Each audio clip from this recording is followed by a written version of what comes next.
Okay good morning students હું Sandeep Sanghvi divine public school માંથી okay દીકરાઓ હવે જે આપણે સ્ટાર્ટ કરવાનો છે નવો ટોપિક વનસ્પતિ સંવર્ધન મોસ્ટ ઇમ્પોર્ટન્ટ ટોપિક છે આ જે ટોપિક માંથી જે છે ગયા વર્ષે 4 માર્ક્સ નો ક્વેશ્ચન પૂછાયો આમાંથી તો આ ચેપ્ટર માંથી 3 એમસીક્યુ છે એક 4 માર્ક નો ક્વેશ્ચન છે અને એક 3 માર્ક નો અથવામાં ક્વેશ્ચન છે ઓવરऑल વેઇટેજ જોવા જઈએ તો 7 માર્ક નું છે પણ એમ જોઈએ તો 10 માર્ક કારણ કે અથવામાં પણ એક ક્વેશ્ચન પૂછાતો છે 3 માર્ક્સ નો આ ચેપ્ટર માંથી તો વાત કરીએ મોસ્ટ ઇમ્પોર્ટન્ટ ટોપિક 4 માર્ક્સ માટે વનસ્પતિ સંવર્ધન શબ્દ તમે જો વનસ્પતિનું કૃત્રિમ માધ્યમની અંદર સંવર્ધન કરો એને કહેવાય વનસ્પતિ સંવર્ધન તો વનસ્પતિ સંવર્ધન હવે મનુષ્ય દ્વારા ખેતીની વાત જે છે આજની નથી ઘણા વર્ષો પહેલાની છે કે ઘણા વર્ષોથી મનુષ્ય ખેતી કરતો આવ્યો છે અને ખેતી દ્વારા એક પાક ઉત્પાદન કરતો આવ્યો એ પારંપરિક ખેતી જે છે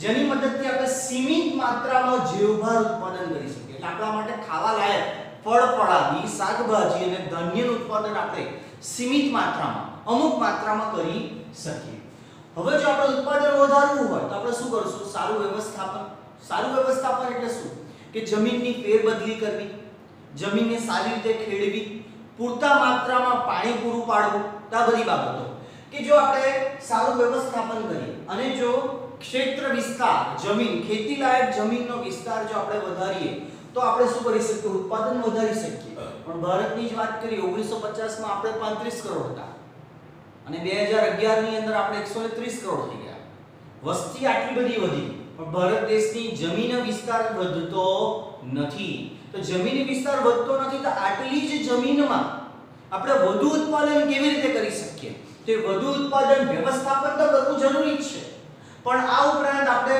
અલગ અદ્યતન આધુનિક પદ્ધતિનો ઉપયોગ કરીને આપણે ઉત્પાદન વધારી શકીએ જેમ કે તમને વાત કરું Navsari agriculture university Junagadh agriculture Dantiwada agriculture Anand agriculture અને રાષ્ટ્રીય કક્ષાએ વાત કરીએ તો Indian council of agriculture research institute આ બધી સંસ્થાઓ જે છે આધુનિક તકનીકી ઉપર કામ કરે અને જનીનિક બદલાવ કરીને અને નવી અદ્યતન તકનીકીનો ઉપયોગ કરીને ઉત્પાદન વધારવાના પ્રયત્નો કર્યા છે અને જેના લીધે આજે પણ આપણે 130 કરોડ વ્યક્તિઓને ખાદ્ય અનાજ પૂરું પાડી શકીએ છીએ તો વાત કરીએ હરિયાળી ક્રાંતિ આ શબ્દ બધાએ સાંભળ્યો હશે કોઈ નવી વાત નથી હરિયાળી ક્રાંતિ કે ભારતની અંદર દેશ જ્યારે આઝાદ થયો ત્યારે ભારત જે છે ઘઉં જેવી વસ્તુ પણ અન્ય દેશોમાંથી મંગાવતું હતું પણ જ્યારે 1970 ના દાયકા દરમિયાન હરિયાળી ક્રાંતિની શરૂઆત થઈ રાસાયણિક ખાતરોનું ઉત્પાદન શરૂ થયું અને હરિયાળી ક્રાંતિ આવી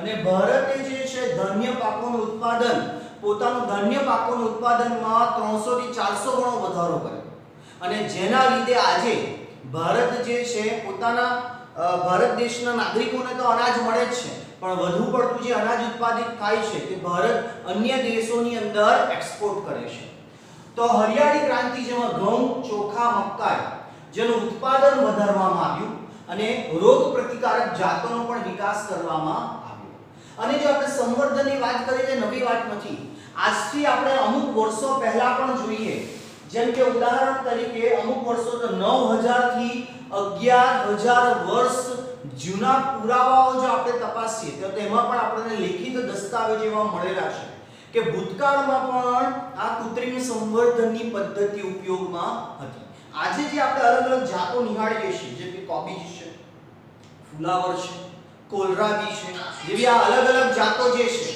તો આવી અલગ જાતો જે છે તે જંગલી કોબીજની જાતિમાંથી જ વિકસિત કરવામાં આવે છે એટલે ઘણા હજારો વર્ષો પહેલા પણ મનુષ્ય આ કૃત્રિમ સંવર્ધન પદ્ધતિ દ્વારા અલગ પ્રકારની જાતિઓ વિકસિત કરે છે જ્યારે આજે મનુષ્ય આધુનિક તકનીકી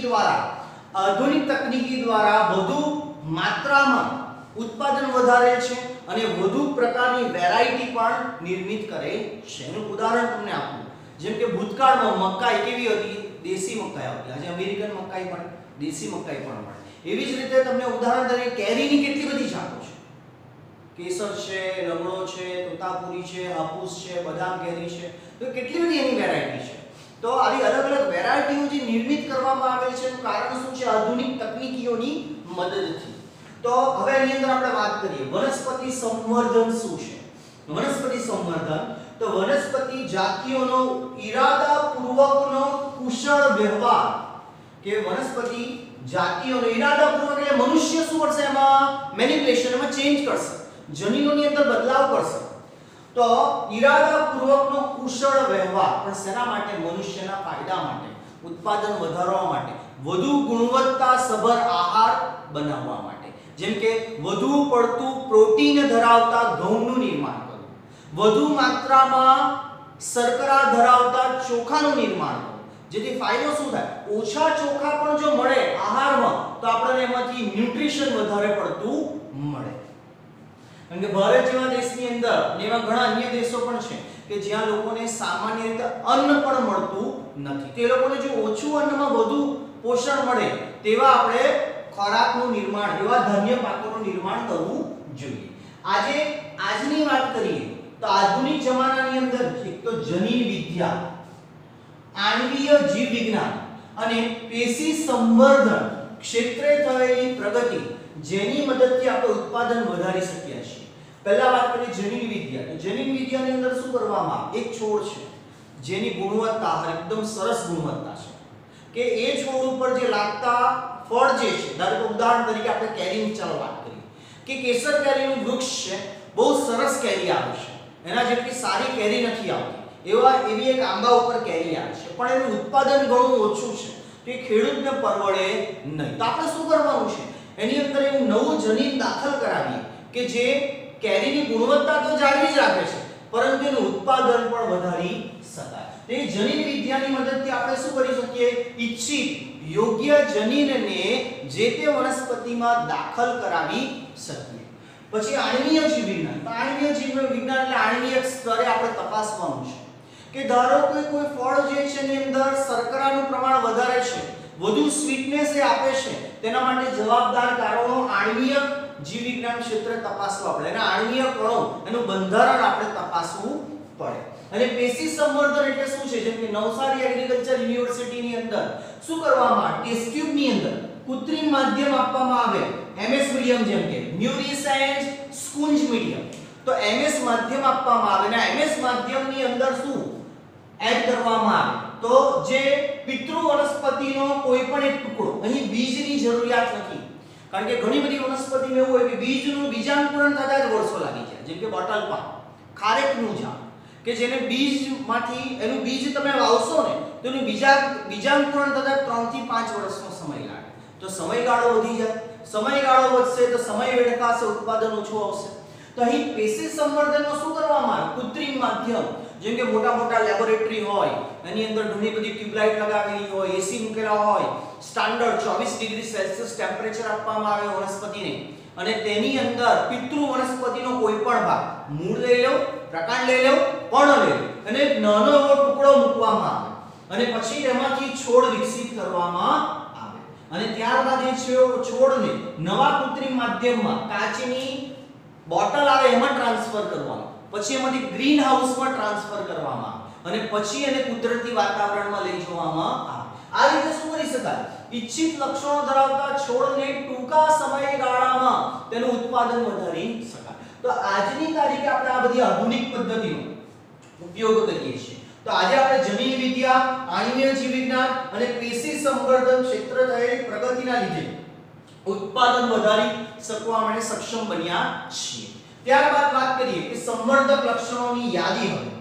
તો સંવર્ધક લક્ષણો કયા લક્ષણો છે જેને આપણે બદલવાના છે, જેને અપડેટ કરવાના, જેને સુધારવાના છે?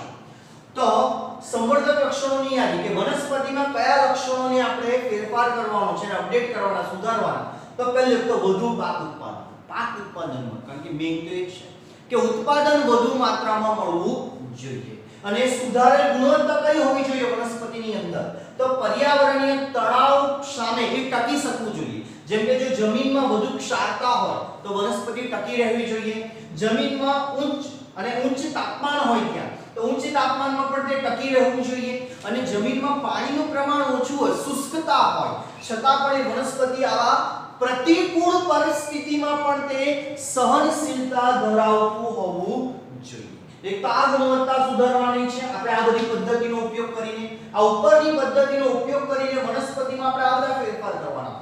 બીજું, રોગકારક જેમ કે વાયરસ, ફૂગ અને બેક્ટેરિયા પ્રત્યે તે પ્રતિકારકતા ધરાવતું હોવું જોઈએ. આજે પણ એક મોટી સમસ્યા ખેડૂતો માટે કે ખેડૂતો જે ખેતી કરે એમાંથી ઘણા બધા છોડોને વાયરસ, ફૂગ, બેક્ટેરિયાનો રોગ લાગી જાય. તો રોગ લાગી જાય એનું ઉત્પાદન પછી યોગ્ય રહેતું નથી, ઉત્પાદનને ફેંકી દેવું પડે, એટલે ખેડૂતને નુકસાન છે.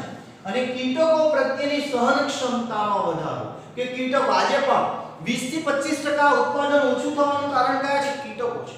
કે કીટકો શું કરે? પાકને નુકસાન પહોંચાડે. ઈયળો જે પાકને નુકસાન પહોંચાડતા હોય છે. એનું ઉદાહરણ તમને આપું, બીટી કપાસ. તો બીટી કપાસમાં જનીન દાખલ કરેલું છે અને જનીન પરિવર્તિત કપાસ બનાવેલો, જેના ઉપર ઈયળો જે પહેલા નુકસાન પહોંચાડતી હતી કપાસના જે ફૂલ આવે ને ફ્લાવર, જેમાં કોટન બને, રૂ બને, એની અંદર જ્યારે ફ્લાવર મેચ્યોર થાય, ઓપન થાય, ફૂલે પરિપક્વ થાય એની પહેલા જ ઈયળ દાખલ થઈ જાય અને એ પુષ્પને શું કરી મૂકે? ક્ષતિગ્રસ્ત. પછી એમાંથી આપણને કોટન મળી શકતું નથી. તો બીટી કોટન જે છે એની અંદર જનીન પરિવર્તિત કરીને કીટકો પ્રત્યેની સહન ક્ષમતામાં વધારો કરે છે. તો આપણે જે છોડને, જે વનસ્પતિનો વિકાસ કરવા માંગીએ છીએ એની પાસે કયા કયા લક્ષણો હોવા જોઈએ? એક તો વધુ પાક ઉત્પાદન અને અન્ય સુધારેલ ગુણવત્તા તે ધરાવતા હોવા જોઈએ. કારણ કે આપણે ઉદાહરણ તરીકે લઈએ, ધારો કે ચોખાની ખેતી સુરત તરફ કરવામાં આવે તો ત્યાં જે છે ક્ષારતા જે છે માત્રામાં છે. અન્ય વિસ્તારમાં જે ક્ષારતા વધી પણ શકે. તે વધુ ક્ષારતા ધરાવતી જમીનમાં પણ એ ચોખાનો છોડ જે છે, ડાંગરનો છોડ, એ વધુ ક્ષારમાં પણ ટકી રહેવો જોઈએ. તે પણ જરૂરી છે. તો પર્યાવરણીય તણાવ સામે, એટલે કે ક્ષારતા, ઉચ્ચ તાપમાન અને શુષ્કતા સામે ટકી રહે તેવા લક્ષણો છોડમાં હોવા જોઈએ. બીજા, વાયરસ, ફૂગ અને બેક્ટેરિયા સામે, તે રોગકારકો સામે એમની પ્રતિકારક શક્તિ હોવી જોઈએ, એમનો વિરોધ કરવાની. અને કીટકો પ્રત્યેની સહન ક્ષમતામાં વધારો હોવો જોઈએ, કે કીટકો પ્રત્યેની સહન ક્ષમતા ધરાવતા હોવા જોઈએ. તો આટલા જે છે લક્ષણો કમ્પલસરી જે આપણે છોડનો ઉછેર કરવા માંગીએ છીએ તેમાં હોવા જોઈએ, તો જ આપણને વધુ ઉત્પાદન મળશે. તો આ ફેરફાર કેવી રીતે કરવામાં આવે, આવો છોડ કેવી રીતે આપણે મેળવી શકીએ, તેવો છોડ મેળવવા માટેના હવે આપણે સ્ટેપ જોવાના છે.